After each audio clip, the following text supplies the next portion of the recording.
We are back yet again on the Thick Men Inc. podcast, and this week we are here to deluge you in quality takes, much like Kyle Juszczyk was deluged in slime at the end of the 49ers Cowboys game. And speaking of the 49ers Cowboys game and its ending, there were some very questionable calls in that game, and it wasn't exclusive to that game. Ref ball ran rampant this weekend in the NFL. Starting things off, we can look at the Bengals Raiders game. There was a phantom touchdown where there was clearly a whistle blown before the ball is caught. By the rules, that means the play is dead, but it was still counted as a touchdown, and that really screwed the Raiders over. I think the Raiders fans have the most right out of anyone to complain about the officiating this weekend because there was a direct violation of the rules in their game, which cost them at least 4 points and maybe 7. Then you move to the debacle that was the end of the Cowboys game. Now, the Cowboys were heavily penalized throughout the game. Some of those deservedly so. The false starts, a lot of the holds, pretty blatant. There were some other borderline plays, which I personally wouldn't have called. But then you get to the final 3 drives. You get a horrendous hands to the face call, which goes on every single play on the offensive and defensive side of the ball on the lines. But for some reason was called when the game matters the most. Then you get the spot of the ball, which has to go to replay. The spot was horrible in the first place. And finally, you get the questionable final play of the game. And look, it was a stupid play. Don't get me wrong. Running a quarterback draw up the middle with 12 seconds, very dumb. Head should roll for that. The OC and head coach should be fired. That was a terrible decision. But the referee remained stationary until the play was over. He is allowed by the rules to move. I looked this up. He could have gotten his butt in gear as soon as Dak Prescott took off. He wasn't going to be in the play. Then you look and see, okay, he runs into Dak. He humps Dak a little bit. Dak did a stupid thing by spying the ball himself, but still, the referee screwed up a little bit on that play. Those 3 things in those final 3 drives affected the outcome of that game. And finally, least significant of all, because the Rams absolutely woodshedded the Cardinals, you've got the forward pass, which was not a forward pass, which was falsely ruled and cost the Cardinals first down. I don't think that play would have mattered in the grand scheme of things how one-sided that game was, but still, it's worth noting. And it really is a shame for the NFL that we are going to spend so much time talking about officiating. There are great officials out there, particularly Brad Allen, the best in the business. He should be working every single Super Bowl. He has some of the best officiating you will ever see. But then you got guys like the Raiders crew, like the 49ers crew, really screwed things up. And I am not a big fan of the work. The NFL has already announced the crew worked the Bengals-Raiders game will not be working again in the postseason. And I'm not sure if they're going to announce it or not, but I would not be surprised if the crew which worked the 49ers-Cowboys game was also unemployed for the remainder of the year. It's not good officiating, and the fact that we're having to have this discussion at all is a bad look for the NFL. The Cowboys fans that think the officiating had some type of major impact, and Isaiah, it sounds like you think the officiating had some type of major impact on the outcome of the game. I think that is a delusional take, and it kind of diminishes the absolute robbery that took place in the Bengals and Raiders game when it comes to the discussion in the media in general. Now, I know you acknowledged it, and you acknowledged a Raiders missed call, but I think it takes away from the discussion around that game due to how the Cowboys and 49ers game ended. I'm going to address the Bengals and Raiders first. The referees, it felt like they were working against the Raiders the entire game. Now, there were bad calls on both sides of the ball, but it felt every single time there was a call made against the Raiders, it had a much more significant impact on every single drive, on whatever drive the call happened on, and it felt like it had an impact on the end of the game. Inadvertent whistle that was called on the touchdown pass. That was a call that actually put more points up on the board for the Bengals. If that doesn't happen, they likely get a field goal, and at halftime they're leading 16-13 rather than 20-13. That is a major point spread going into halftime, and it's a much different momentum going into halftime. The Bengals don't have the momentum of that extra touchdown. Instead, the drive ended with a field goal. So I feel like the Raiders kind of got robbed. Now, I think the Bengals are definitely the better team. They have the better offense. Defenses are probably equal. They both have good pass rushes. So I felt bad for the Raiders. And now let me address the refs in the Cowboys game. It's honestly sad that there's still fans complaining about the referees in the Cowboys and 49ers game. It shows how delusional the Cowboys fan base is. Cowboys offense simply did not show up to play and looked completely overwhelmed the majority of the game. That is the reason the Cowboys lost. The Cowboys have very good receivers. They have a very good backfield. They have a good tight end. They have a quarterback that's paid like the 3rd best quarterback in the NFL, yet they were only able to put up 17 points against the 49ers. That is why they lost. It is not because of the refs and how the refs call the game. And if you're upset that the Cowboys had 14 penalties called against them and you feel like the world is against the Cowboys are the most penalized team in the NFL. They are undisciplined. The Randy Gregory penalty epitomizes that, where they would get the ball back with 1:30 left in a timeout. He decides it's a good idea to tackle the offensive tackle. So they're just a not well-coached team. They don't play together as a team. And all around, it's a mess of a coaching staff that is wasting a very talented roster. And let me finally address, and then I'll let you respond, Isaiah, the last play of the game. Isaiah already said that it was a stupid play call. The play call should have never happened. And Dak Prescott not finding the refs is inexcusable.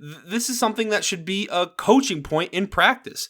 Mike McCarthy even said they practiced the play. So Dak Prescott should have known that he needs to find the ref as soon as possible, wherever the ref may be on the field. He does not do that, and ultimately caused them another 3 seconds and doesn't give them a chance at scoring. And when it also comes down to the discussion whether it's easy or not to score from the 25-yard line or the 40, personally, I would have to assume that the success rate of completing a touchdown from the 25-yard line can't be that much different on a Hail Mary pass from just the 40-yard line. You probably would have gotten 2 opportunities versus just 1 from the 25. At the end of the day, the Cowboys underachieved again, and they're no different than when they were playing under Jason Garrett. A mess and underachieving. Well, you'll acknowledge Dak made the wrong play, not getting the ball immediately to the ref. You won't acknowledge the ref was not in the right position at the time. You won't acknowledge that although Dallas is the least disciplined team in the league, as you like to put, the most penalized, there were still penalties which went against the Cowboys, which were questionable. I get they're undisciplined, but 14 penalties, that's excessive. I don't think that was because the Dallas Cowboys came in and were overhyped by the atmosphere. They play in packed arenas constantly. They know the deal. They play for the most commercially successful team in the NFL. They're used to the noise. They're used to the volume. They might not be used to the 50-foot slime monster behind them, but very few people are. So I think it was a little bit biased officiating, or at least poor officiating towards the Cowboys. You to completely dismiss the Cowboys as, oh, it's all the players or coaches' fault. That feels a bit biased. Granted, Giants fan, what can I expect? Your Super Bowl is the NFL draft. Granted, unlike the Super Bowl, you don't realize you have lost until about 8 weeks into the year. But going on to talk about the coaches, Mike McCarthy probably should be fired. He is an uninspired coach. He does not do creative stuff with the offense to the degree he should. He's got 2 of the best receivers in the NFL. He's got an elite backfield, probably the best 1-2 punch in Pollard and Elliott you can have in the league. And Dak is certainly a top 10 quarterback, and at times looks like a top 5 quarterback. You've got to be able to do better than that. You can't have your offense go on these long cold slumps, and you can't have your offensive line suddenly miss every single block. But he was not the guy who signed off on that play. Kellen Moore, the offensive coordinator, needs to be fired for that play. That play was horrible. It was an embarrassment of football. It showed a lack of game and situational knowledge. He needs to go. Mike probably needs to go. The issue with that, though, is Jerry Jones, for the great general manager that he is, and I don't think you'll dispute that. The Cowboys, year in, year out, have a very talented roster. Look at the draft picks they made the last 2 years. Look at Diggs. Look at Parsons. Look at their offensive line. Look at their weapons. They are a very good team in terms of drafting, but Jerry likes having puppets as head coaches. If he can get away from that and hire someone like, say, Brian Flores, this team will reach new heights and probably compete for the Super Bowl. Until then, they ain't winning anything with Mike McCarthy. Well, you would hope that they know how to play on the biggest stage in an environment that is electric, and they just didn't. They didn't look like they came into the game with any energy. They looked like the away team when they were playing a home game, especially in the first quarter. To be fair, it was a whiteout. You know, all the white environments strongly favor the 49ers, particularly Nick Bosa. You know he was excited to see all that white in the stands. Oh my.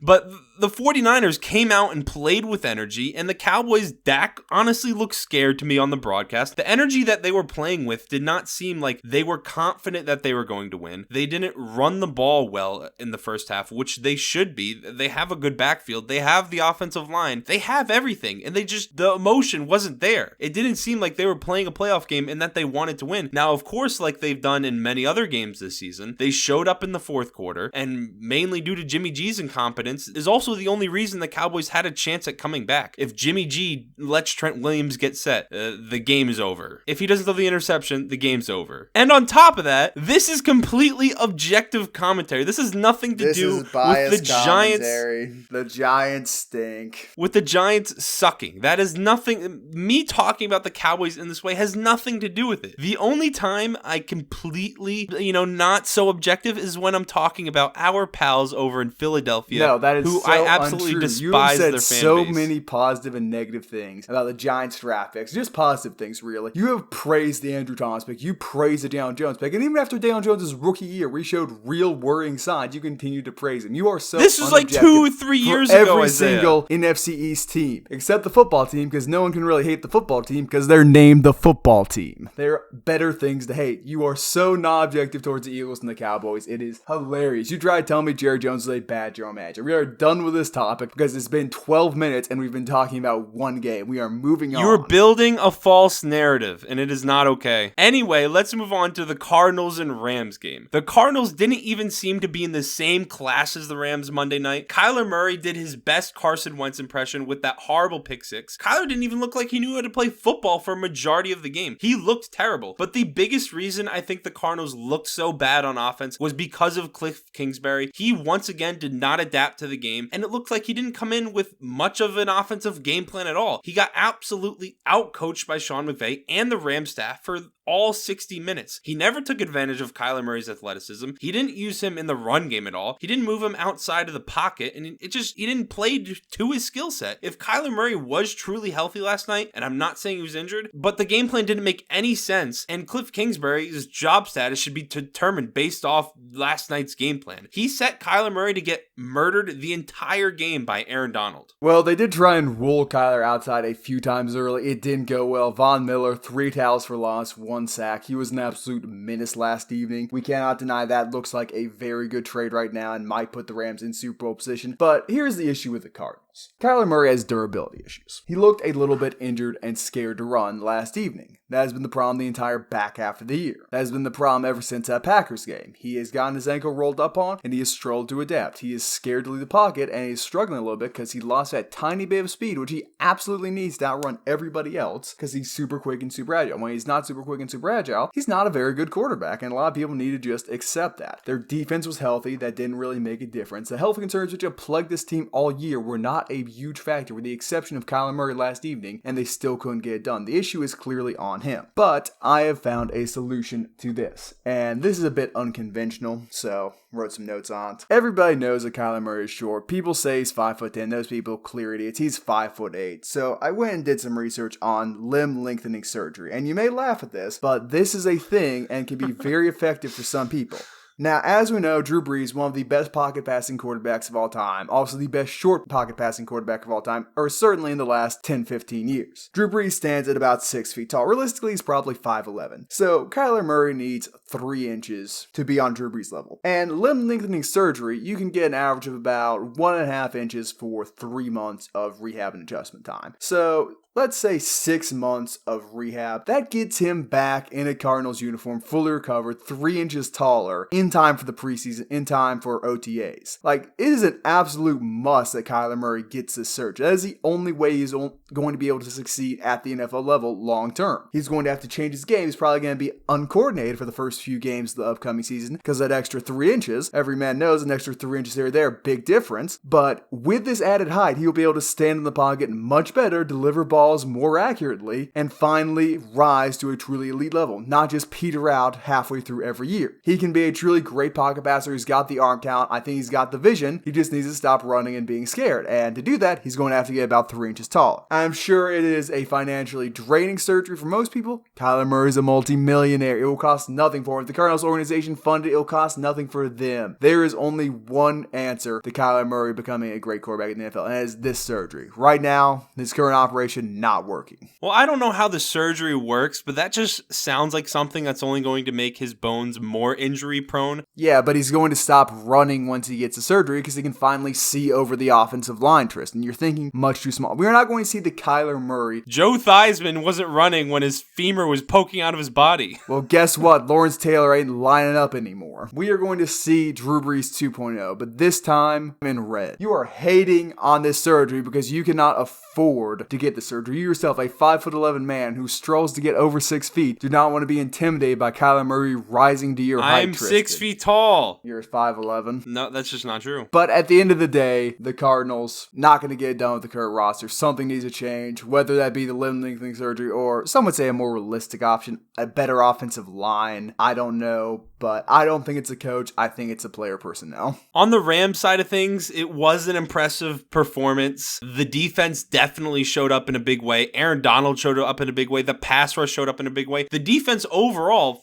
finally put on a dominant performance when they've put up some goose eggs this year. And there's been a lot of hype around Odell, which I think he deserves. He seems to be coming into his own again with the pass to Cam Akers and the touchdown catch in the corner. But I think what's being overlooked is the fact that Matthew Stafford only threw the ball 17 times this game. 3 games preceding this game, he threw the ball 32 times, 35 times. He threw the ball a lot, and he had 7 interceptions over those 3 games. So I think that's a big part of the reason that Matthew Stafford didn't have a turnover this game, is he wasn't throwing the ball as much. And if the Cardinals defense would have just shown up a little bit, or maybe the Cardinals offense just shown up a little bit and put pressure on the defense, Matthew Stafford would have had to throw the ball a bit more, and the Rams would have lost the game. So that's something to look at as we move into the Bucs game. If they make it past them, move into the Packers game, because I think Matthew Stafford is proven to be prone to turnovers when he has to throw the ball more than 32 times a game. I mean, you say he only passed the ball 70 times a game, like he looked bad. He looked very good in his 70 pass attempts. 200 yards, 17 attempts, very impressive. 2 touchdowns, no interceptions. He played well. He just didn't need to pass the ball a lot because they got up so much so early that you could just sit back and cruise. And if you were in the lead, you don't pass the ball. You just run the clock with a resident NBA Youngboy fan, Cam Akers, who tried to kill Buda Baker and then proceeded to taunt him. That is truly a all-time moment and something I'm sure will be pinned up in the Cardinals weight room as motivation for the next 8 months. What a savage. But I think the Rams are going to struggle going into the remainder of the playoffs simply because they're opponents. But we will get into their matchups a little bit later on. We will briefly touch on the 3 games we have not mentioned here because we don't really need a full in-depth set. We just need to say a few words. Starting things off, Bills, Patriots. Bills scored every single drive. Josh Allen looked amazing. Singletary looked good both in the run game and the short game. And it is time for Bill Belichick to stop running man defense against the Bills because it is pretty clearly not working. I would not want to play this Bills team after they just did that to what was supposed to be a good defense. This game is the exact reason I did not bash the Bills for losing to the Patriots the first time around. 50-mile-per-hour winds played directly into the Patriots' strengths and took the ball out of Josh Allen's hands. This did not happen this time around. Josh Allen was able to push the ball down the field. He was able to take advantage of the Patriots secondary since they love to play man coverage so much. And Mac Jones simply does not have the talent to keep up with Josh Allen, especially in his rookie year. So I was not surprised by this outcome. I expected the Bills to win. And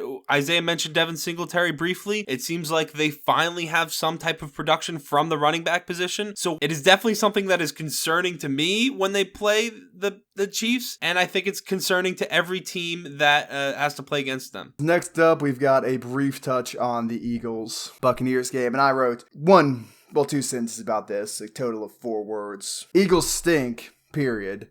Brady equal GOAT. And I think that's all which really needs to be said about that game. Complete thrashing, very embarrassing. Might be a negative sign for the Buccaneers in the long run if Tristan Wirfs is actually injured. And Antonio Brown's case for Bruce Arians being a tyrant got a little bit more ground when he got sent back out there and Arians ran out and smacked a player in the head. That dude is unstable and probably shouldn't be coaching in the NFL, but he's friends with Tom Brady, so it's all working out. Well, anybody with a brain knew the result of the Buccaneers and Eagles game heading in. The Eagles are a terrible team. They had several free wins on their schedule during the regular season that let them get 9 wins on the year and let them get into the playoffs. If they were in any other division besides maybe the AFC South, they wouldn't have been a playoff team and nobody would be talking about them. I really hope the front office drafts 3 more receivers in the first round this year. A lot of Eagles fans are talking about all those first round picks. The Eagles are probably going to blow every single one of them. And maybe with volume drafting, much like the Giants have the past few years. And maybe with volume, one of them will pan out. And I'll give my statement first on the Chiefs and Steelers game. Everyone knew how this game was going to go. I don't think anyone felt otherwise. And it is kind of sad that we didn't get to see the Ravens or Colts because I think they would have given up a better fight than the Steelers did. But no, they wouldn't. The Colts might, but the Ravens will have got fucking ran off the field. Come on now. The Ravens are not capable of playing anyone with how devastated that roster is by injury. If you lose to the Steelers, you don't deserve to be in the playoffs. But at the end of the day, they earned the 7th seed because they had the better record. It is the end of the day, Tristan, for Ben Roethlisberger. And Big Ben, undoubtedly the best quarterback drafted in his class, has played his final game in the NFL. Now, Big Ben's arm was completely shot these final few years. He had Tommy John surgery, which is not often talked about in the media because they love hating on this man. And he was really a shell of his former self. And I don't like the idea that many fans will remember Ben Roethlisberger as this old, washed-up fat guy. Instead, I want them to remember Big Ben as a young man. A man who would not be stopped. A man with amazing strength and capable of putting balls in tight spots. A man who, when facing defenses or other people, would not take no for an answer. A man who's capable of rising above everything and finishing at the highest levels. Read into those comments however you want. And that is why he won 2 Super Bowls and will undoubtedly be a first ballot Hall of Famer, unlike the other 2 quarterbacks taken in the first round of his draft. We'll miss you, Big Ben, mainly because we can't make fun of you anymore. After that beautiful statement about the end of a legend's career, we are going to roll on our predictions for the upcoming football games. And we are going to do this in order, hopefully. Starting things off with the 4:30 p.m. game on Saturday between the Bengals and the Tennessee Titans. Now, the Bengals, 4 seed, Titans, 1 seed. But this game vastly favors the Bengals. The Bengals have a very solid run defense. I believe they're ranked 5th in total rushing yards allowed. They've got a elite passing attack. Joe Burrow looks simply electric. He's got T against Chase Young. It's hard to stop those 3 cats. Then you've got the Titans, who have a weaker secondary near the bottom of the league. And I know they've got Derrick Henry back, but is this going to be King Henry we're seeing, or is it going to be the playoff Derrick Henry, who has failed to rush for 100 yards in his last 2 elimination games in the playoffs? Now, everything is favoring the Bengals in this matchup, but I just can't bring myself to support a Cincinnati team. Cincinnati is a joke of a city. People who inhabit it, jokes. Their sports teams, jokes. We've been over this. We've done this song and dance before about my opinions on Cincinnati, their teams, their chili. It's not a very well-run city. It's not a very well-run organization there in Cincinnati. So I'm going to pick the Tennessee Titans to beat the odds and overcome the adversity and the non-favorable matchups and triumph over the Cincinnati Bengals. Normally, I would favor the Tennessee Titans if it had been a normal season for them. Derrick Henry was healthy the entire year. They didn't deal with as many injuries as they've dealt with. But I feel like the Bengals are carrying all the momentum into this game. They have the elite offense. Their defense is functioning. And we don't know what Derrick Henry is going to look like coming off the injury and the surgery that he had. Plus, we don't know what the Titans offense is probably still going to look like Derrick Henry. The question is if he's going to play like Derrick Henry. He didn't get facial reconstruction surgery. And then there's also the fact that how are the Titans going to be incorporated back into the offense after missing him for so many weeks? So I'm leaning the Bengals on this one. Yeah, bet against the Bengals since I'm predicting them to win. I'm usually always wrong in these things. And I have a tendency to jig teams, but I'm leaning the Bengals. But also keep in mind, I want the Titans to win. I just feel like the Bengals have all the momentum. And Ryan Tannehill is a bum. Next up, we've got the Green Bay Packers facing off against the San Francisco 49ers. And this is the grudge match game, the game where Aaron Rodgers gets to exercise his demons the 49ers passing on, or hopefully gets to exercise his demons, because the last time these 2 teams faced each other in the playoffs, the 49ers beat the crap out of the Packers. And while I'm sure many fans would like to see that again, don't think it's happening, because the Packers have a much better run game this time around. They've got the real Aaron Jones in the backfield. They got A.J. Dillon. Their offensive line, despite the injuries, still very solid. And it's going to be pretty nippy in Lambeau, which means I think the Packers will actually have the advantage when it comes to grounding and pounding. I know 49ers synonymous with the run game because they got a terrible quarterback, but I think the Packers run all over them. Aaron Rodgers won't be called upon to play a huge role in this game. Will still look good in his limited throws, still hook up with Devontae Adams plenty of times, but it's not going to depend on him. They're just going to run over the 49ers. Well, I'm still leaning towards the Packers to win this game, but I do think the 49ers run game has evolved since the last time they played the Packers. They weren't using Debo as the running threat earlier in the season like they are now and did against the Cowboys, so I think he's going to play a much different factor in this game. And I think they're playing in Lambeau and run games travel, so I think that is going to be an element of their offense that is going to pose issues for the Packers defense, which has had trouble stopping the run recently. So I think it's an interesting game from that perspective. I'm still leaning towards the Packers because on the other side of things, they have A.J. Dillon, they have Aaron Jones if they need to run, they have the better quarterback in Aaron Rodgers who's more than likely going to win the MVP, and Devontae Adams, as much as everyone likes to talk about how good Debo is, he's still the consensus best receiver in the NFL, so I'm leaning Packers on this one. Consensus best receiver not named Cooper Kupp, of course, but speaking of Cooper Kupp, Rams facing off against the Tampa Bay Buccaneers for a chance to go to the NFC Championship game. And I feel it is worth noting that in Tom Brady's 2 seasons in the NFC and over his whole career, he's already beaten as many NFC teams in the playoffs as Aaron Rodgers. Just a little fun factoid there. And I think they're going to be even again after this week, because the Buccaneers are more than likely going to beat the Rams. The only way they don't beat the Rams is if their tackle Tristan Wirfs is injured badly, and he might be. Bruce Arians is a complete stooge for making him go back out on the field when he was clearly hurt, and that might have cost him a playoff victory and a chance to go to the NFC Championship game. If Wirfs is hurt, Von Miller is going to do what Von Miller did to Tom Brady the last time the two faced each other and have an absolute field day. I would not want to play against Von Miller, an angry Von Miller, a Von Miller who just ruined Kyler Murray's chances of making it past the first round. If I was Tom Brady and a mobile quarterback, I'd be pretty scared. I think Tom Brady is a little bit scared right now, better man than me.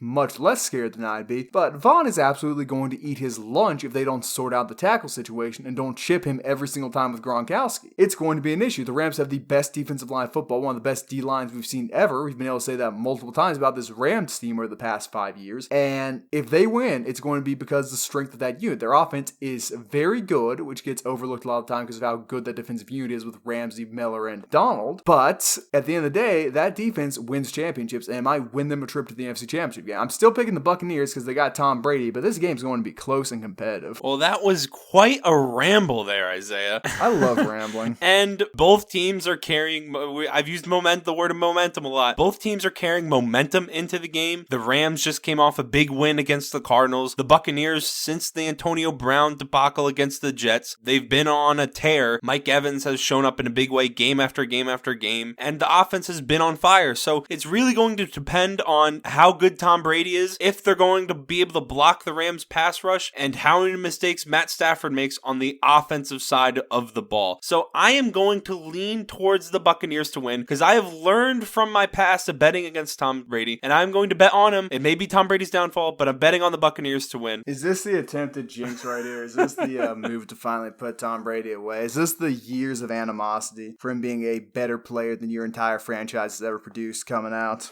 Look, I'd say Brady is Brady, and he will find a way to win the playoffs regardless, and I can't imagine anyone else beating Aaron Rodgers in the NFC Championship game, and we know Aaron Rodgers is going to lose in the NFC Championship game, so you gotta bet on Brady. But finally, we have the Buffalo Bills paying a visit to cold Arrowhead Stadium, and I did a decent amount of research for this game. Tristan will be shocked by that. Weather's supposed to vary around, could be as high as 45, could be as low as 20 depending on the wind chill. It's going to be a bit nippy, not nearly as cold as the Bills' last playoff game, and it is going to be the final game of this round of playoffs. These teams will have been able to watch 3 other playoff games. They'll have been able to really marinate on the film. They've got all the extra time in the world to prepare for each other, and this would generally give an advantage to the team with a better coach, and I think Andy Reid might be the best coach in the NFL right now. That might upset some people, but don't really care. But at the end of the day, one team has Josh Allen, the other team doesn't. So you gotta bet on the Bills. They've got momentum. Tristan likes talking about momentum. They've won 5 straight, beat the piss out of the Patriots, hated division rival. They think they can take on anyone right now. If you watch how they played against the Patriots, a team with a better defense than the Chiefs, you realize that, hey, wait a second, they might do this again. They might score every drive again. The Chiefs like run man defense just about as much as the Patriots. They'll occasionally drop the zone, but they still do run plenty of man, and Josh Allen will absolutely torture them if they try to do that. If they can get the run game going, there is no way the Chiefs win. If you think Chris Jones can be a force on the inside, stop the run game by himself, hey, go for it. By all means, pick the Chiefs, but I just can't do that. I'm going to pick the team which is hotter. I'm going to pick the team with the quarterback with the bigger arm and more athleticism, and I'm going to ride with the Buffalo Bills to go back to the AFC Championship game and face off against the Tennessee Titans. I am going to go with the Chiefs here on this one. I said it already. I am rolling with Patrick Mahomes. They've been there 2 years in a row. I think they're going to go back there again. I'm going to roll with them. But with that being said, the thing that has given me concern when it comes to the Bills side of things is that they seem to have found a running game. They've been building momentum. They've been finding their offense over the last 5 weeks, and they're really on a roll. So that does give me cause for concern. I won't be surprised if they win, but at the end of the day, I'm still rolling with Patrick Mahomes. I'm still rolling with the defending AFC champs, and I think they're going to win this game. I'm going to lean with them. But once again,